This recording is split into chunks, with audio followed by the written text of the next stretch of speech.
Hi dears, നമുക്കിന്ന് നല്ല കുറുകിയ ചാറോട് കൂടിയുള്ള മീൻ മുളക് കറി എങ്ങനെയാണ് തയ്യാറാക്കുന്നതെന്ന് കണ്ടു നോക്കാം. ഇവിടെ കുടംപുളി ഒന്നും ചേർക്കാതെയാണ് ഈ മീൻ കറി തയ്യാറാക്കിയിരിക്കുന്നത്. ഈ മുളക് കറി ഞാനിപ്പോൾ അയല വെച്ചിട്ടാണ് തയ്യാറാക്കുന്നത്. ഏത് മീൻ വെച്ചിട്ടും ഇതേ രീതിയിൽ നമുക്ക് തയ്യാറാക്കിയെടുക്കാം. ഇത് നല്ല ചക്കപ്പുഴുക്കിൻ്റെ കൂടെയോ കപ്പപ്പുഴുക്കിൻ്റെ കൂടെയോ അതുപോലെ തന്നെ ചോറിൻ്റെ കൂടെയൊക്കെ കിഡിലൻ കോമ്പിനേഷനാണ്, പറയേണ്ടതില്ലല്ലോ. ഈ രീതിയിൽ തയ്യാറാക്കിയാൽ ചട്ടി കാലിയാകുന്ന വഴി അറിയില്ല. അപ്പോൾ ഇതെങ്ങനെയാണ് തയ്യാറാക്കുന്നത് നോക്കാം. ഇതിനായിട്ട് വേണ്ടത് തക്കാളി, വലുതാണെങ്കിൽ ഒരെണ്ണം, ചെറുതാണെങ്കിൽ 2 എണ്ണം, ചെറിയ കഷ്ണം ഇഞ്ചി, 3 പച്ചമുളക്, 4 അല്ലെങ്കിൽ 5 അല്ലി വെളുത്തുള്ളി, 10-12 ചെറിയുള്ളി, ഒരു ചെറിയ സവോള അല്ലെങ്കിൽ പകുതി സവോള, ഇത്രയാണ് ആവശ്യം. ഇനി നമുക്ക് ഒരു മൺചട്ടി അടുപ്പത്ത് വെച്ച് കൊടുക്കാം. മൺചട്ടി നന്നായിട്ട് ചൂടായ ശേഷം ഒരു 3 ടേബിൾ സ്പൂൺ അളവിൽ വെളിച്ചെണ്ണ ഞാൻ ചേർക്കുന്നുണ്ട്.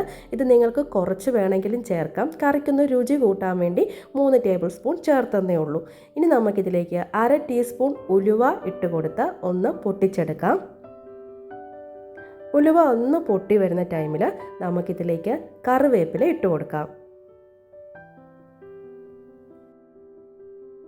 ഇനി ഇതിലേക്ക് അടുത്തായിട്ട് ചേർത്ത് കൊടുക്കുന്നത് ചെറിയ ഉള്ളിയാണ്. ചെറിയ ഉള്ളി അരിഞ്ഞെടുത്തത് നമുക്കിതിലേക്ക് ഇട്ട് കൊടുക്കാം.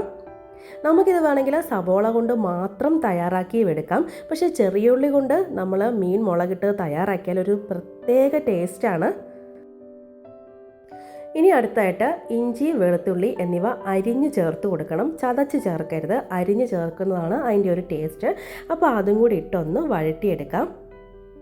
ഇനി ഇതിലേക്ക് സവാള ചെറുതായിട്ട് ഇതുപോലെ സ്ക്വയർ ഷേപ്പിൽ അരിഞ്ഞെടുത്തത് ഒന്നെങ്കിൽ ഒരു പകുതി അല്ലെങ്കിൽ ചെറിയൊരു സവാള, ഒരു കൊഴുപ്പ് കിട്ടാൻ വേണ്ടിയിട്ടാണ്. അപ്പോൾ ആ സവാളയും കൂടെ ഒന്ന് ചേർത്ത് കൊടുത്ത് ഒന്ന് വഴറ്റിയെടുക്കാം. ഇനി ഇതിലേക്ക് 3 പച്ചമുളകാണ്, നടുവേ കീറിയിട്ടാൽ മതി. 3 പച്ചമുളകും കൂടെ ഇട്ട് കൊടുക്കാം. ഇതൊന്ന് വരണ്ട് വരുമ്പോൾ നമുക്കിതിലേക്ക് ഇനി അടുത്തായിട്ട് തക്കാളി നീളത്തിൽ അരിഞ്ഞത് ഇട്ട് കൊടുക്കാം. വലിയ തക്കാളിയാണെങ്കിൽ ഒരെണ്ണവും ചെറുതാണെങ്കിൽ 2 എണ്ണവും എടുക്കണേ. ഇതൊന്നിട്ട് നന്നായിട്ടൊന്ന് വഴറ്റിയെടുക്കാം. ഇപ്പോൾ തക്കാളിയും എല്ലാം തന്നെ പെട്ടെന്ന് വരണ്ട് കിട്ടാനായിട്ട് നമുക്കിനി അടുത്തായിട്ട് ഇതിലേക്ക് ഉപ്പ് ചേർത്ത് കൊടുക്കാം. തക്കാളി ഇട്ടതിന് ശേഷം ഉപ്പ് ചേർത്ത് കൊടുക്കുകയാണെങ്കിൽ തക്കാളി നന്നായിട്ട് അലിഞ്ഞ് കിട്ടും. ഇനി നമുക്ക് ഇതെല്ലാം കൂടി ഒന്ന് വഴറ്റിയെടുക്കാം. ഇനി ഫ്ലെയിം നന്നായിട്ട് സിമ്മിലാക്കി വെച്ച ശേഷം ഒന്ന് അടച്ച് വെച്ച് വേവിച്ചെടുക്കാം. ഈ ടൈമിൽ തക്കാളിയും എല്ലാം നന്നായിട്ട് ഉടഞ്ഞ് എണ്ണയൊക്കെ തെളിഞ്ഞ് പാകത്തിന് കിട്ടും. ഇപ്പോൾ കണ്ടില്ലേ, ഈ ഒരു പാകത്തിന് കിട്ടും. അപ്പോൾ തക്കാളിയും ഉള്ളിയും എല്ലാം തന്നെ നന്നായിട്ട് വഴണ്ട് വന്നിട്ടുണ്ട്, എണ്ണയൊക്കെ തെളിഞ്ഞ് വന്നിട്ടുണ്ട്. ഇനി നമ്മൾ ഇതുപോലെ ഈ ഒരു തവി വെച്ചിട്ട് നന്നായിട്ടൊന്ന് പ്രസ് ചെയ്ത് കൊടുത്താൽ മതി. അപ്പോൾ ഒന്നും കൂടെ ആ തക്കാളിയും ഉള്ളിയും എല്ലാം ഒന്ന് വഴണ്ട് കിട്ടും. അതാണ് കറിക്ക് ഒന്ന് ടേസ്റ്റ് കൂട്ടുന്നത്.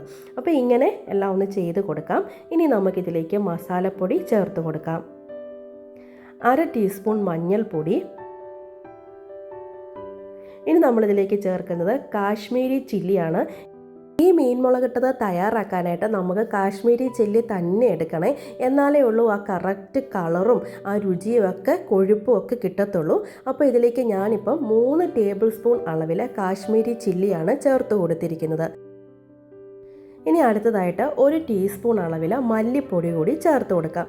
1 ടീസ്പൂണാണ് മല്ലിപ്പൊടി, എന്നാൽ കാശ്മീരി ചില്ലി 3 ടേബിൾ സ്പൂണാണ് എടുത്തിരിക്കുന്നത്. ഇതെല്ലാം കൂടി ഒന്ന് പച്ചമണം മാറുന്നിടം വരെ ഫ്ലെയിം സിമ്മിലിട്ട് കൊടുത്തിട്ട് നമുക്കൊന്ന് വഴറ്റിയെടുക്കാം. ഇനി അടുത്തായിട്ട് നമുക്കിതിലേക്ക് ഇതിൻ്റെ ഒരു പ്രധാന ചേരുവ ചേർത്ത് കൊടുക്കാം.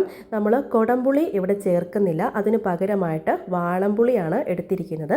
ഒരു നാരങ്ങ വലിപ്പത്തിലുള്ള പുളി നമ്മൾ ആദ്യം തന്നെ മീൻകറി തയ്യാറാക്കുന്ന ടൈമിൽ തന്നെ നമ്മൾ വെള്ളത്തിൽ കുതിർത്താനായിട്ട് മാറ്റി വെച്ചിട്ടുണ്ടായിരുന്നു. അത് ഇതുപോലെ ഒന്ന് പിഴിഞ്ഞ് ഒഴിച്ചു കൊടുക്കണം. ഇനി നമുക്ക് ഇതെല്ലാം കൂടെ ഒന്ന് യോജിപ്പിച്ചെടുക്കാം. അപ്പോൾ നമ്മൾ ഫ്ലെയിം സിമ്മിൽ തന്നെ വെച്ചിട്ടാണ് ഇപ്പോഴും കുക്ക് ചെയ്യുന്നത്. നന്നായിട്ട് പുളിവെള്ളത്തിൽ ആ മസാല എല്ലാം ഒന്ന് ഇതുപോലെ പാകത്തിന് പിടിച്ചു വരുന്ന രീതിയിലൊന്ന് ഇളക്കി യോജിപ്പിച്ചെടുക്കാം. ശേഷം 2-3 മിനിറ്റ് ഒന്ന് മൂടി വെക്കണേ. ആ ടൈമിൽ നന്നായിട്ട് എണ്ണയൊക്കെ തെളിഞ്ഞ് ഇതുപോലെ വരും. നന്നായിട്ട് തിളച്ച് എണ്ണയൊക്കെ ഒന്ന് തെളിഞ്ഞ് വരും. ഇനി നമുക്ക് ബാക്കിയുള്ള വെള്ളം എന്തേരെയാണോ ആവശ്യം അത് നമുക്കിതിലേക്ക് ഒഴിച്ചു കൊടുക്കാം. ഇപ്പം ഞാൻ ഈ ഒരു ബൗളിൽ 2 ബൗൾ വെള്ളമാണ് ഒഴിച്ചു കൊടുക്കുന്നത്. നമ്മുടെ കറിക്ക് ആവശ്യമായിട്ടുള്ള വെള്ളം ഒഴിച്ചു കൊടുത്താൽ മതി. ഒരുപാട് വെള്ളം കോഴി ഒഴിക്കരുത് കേട്ടോ. ഇങ്ങനെ നല്ല കുറുകിയ ചാറോട് കൂടിയാണ് ഇരിക്കേണ്ടത്. അതുകൊണ്ട് ഒരുപാട് വെള്ളം ഒഴിച്ച് അതിൻ്റെ ടേസ്റ്റ് കുറഞ്ഞു പോവും. അതുകൊണ്ട് കുറച്ച് വെള്ളം ഒഴിച്ചു കൊടുത്ത് ഇതൊന്ന് തിളയ്ക്കാനായിട്ട് മൂടി വെക്കാം. ഇപ്പോൾ ഇത് നന്നായിട്ട് തിളച്ച് വന്നിട്ടുണ്ട്. ഇനി നമ്മൾ ഈ ഒരു സമയത്ത് നമുക്ക് മീൻ ഇട്ട് കൊടുക്കാം. ഞാനിവിടെ അയലയാണ് എടുത്തിരിക്കുന്നത്. ഏത് മീൻ വേണമെങ്കിലും എടുക്കാം. അപ്പോൾ അയല ഇതുപോലെ ഒന്ന് വരഞ്ഞു കൊടുത്തിട്ട് നമുക്കിതിലേക്ക് ഇട്ട് കൊടുക്കാം. നമുക്ക് വേണമെങ്കിൽ അയല നടുവേ കട്ട് ചെയ്തും ഇട്ട് കൊടുക്കാം. അല്ലെങ്കിൽ ഇതുപോലെ ഒന്ന് വരഞ്ഞു കൊടുത്തിട്ട് ഇട്ട് കൊടുത്താൽ മതി. ഇനി നമുക്ക് ഇതുപോലെ മീനെല്ലാം ഒന്ന് ജസ്റ്റ് ആ ചാറിലേക്കൊന്ന് മുങ്ങിക്കിടക്കുന്ന രീതിയിൽ ആക്കി കൊടുക്കാം. നമ്മൾ മീൻകറി വെക്കുന്ന സമയത്ത് സ്റ്റീലിൻ്റെ സ്പൂൺ ഉപയോഗിക്കാതെ ഇതുപോലെ തടി കൊണ്ടുള്ള സ്പൂൺ ഉപയോഗിക്കുകയാണെങ്കിൽ മീൻ പൊടിഞ്ഞൊന്നും പോവാതെ നമുക്ക് കിട്ടും. ഇതിപ്പോൾ ഒരു മീഡിയം ഫ്ലെയിമിലാണ് വെച്ച് കൊടുത്തിരിക്കുന്നത്. ഇപ്പോൾ നന്നായിട്ട് തിളച്ച് വരുന്നുണ്ട്. ഈ സമയത്ത് നമുക്ക് മൂടി വെച്ചൊന്ന് വേവിച്ചെടുക്കാം. ഇപ്പം നമ്മുടെ അയലക്കറി നന്നായിട്ട് എണ്ണയൊക്കെ തെളിഞ്ഞ് നന്നായിട്ട് വറ്റി വന്നിട്ടുണ്ട്.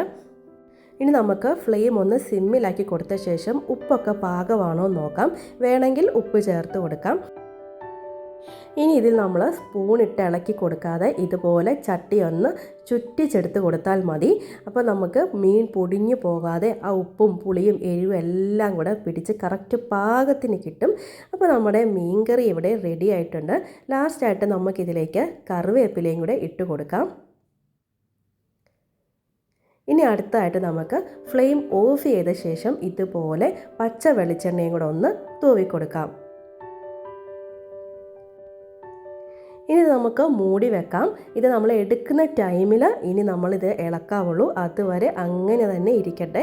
ഇപ്പോൾ നമ്മുടെ മീൻകറി ഇവിടെ കറക്റ്റ് ഉപ്പും പുളിയും എരിവും എല്ലാം പാകത്തിന് പിടിച്ച് നന്നായിട്ട് എണ്ണയൊക്കെ തെളിഞ്ഞ് കിട്ടിയിട്ടുണ്ട്. നല്ല കുറുകിയ ചാറോട് കൂടിയുള്ള മീൻ മുളകിട്ടത് നിങ്ങൾക്കും കാണുമ്പോൾ തന്നെ ഇഷ്ടപ്പെട്ട് കാണുമെന്ന് വിചാരിക്കുന്നു. ഇനി നമ്മൾ തയ്യാറാക്കി വെച്ചിരിക്കുന്ന മീൻകറി വിളമ്പാം. ഞാനിപ്പോൾ ചക്കയോടൊപ്പമാണ് മീൻകറി സെർവ് ചെയ്യുന്നത്. അപ്പോൾ കണ്ടില്ലേ, നന്നായിട്ട് കുറുകിയ ചാറോട് കൂടി ഒരുപാട് വെള്ളമൊന്നുമില്ലാതെ നന്നായിട്ട് വറ്റി നല്ല കൊഴുത്ത ചാറോട് കൂടിയാണ് ഇരിക്കുന്നത്. കാണുമ്പോൾ തന്നെ കഴിക്കാൻ തോന്നുന്ന ഈ മീൻ മുളകിട്ടത് നിങ്ങൾക്കും ഇഷ്ടപ്പെട്ട് കാണുമെന്ന് വിചാരിക്കുന്നു. ഈ വീഡിയോ ഇഷ്ടമായെങ്കിൽ ലൈക്ക് ചെയ്യാനും ഷെയർ ചെയ്യാനും കമൻറ്റ് ചെയ്യാനും അതോടൊപ്പം തന്നെ നമ്മുടെ ചാനൽ സബ്സ്ക്രൈബ് ചെയ്യാനും മറന്നു പോവല്ലേ. ഇനി വീണ്ടും ഒരു വീഡിയോ ആയിട്ട് കാണുമ്പോഴേക്കും താങ്ക്സ് ഫോർ വാച്ചിങ്.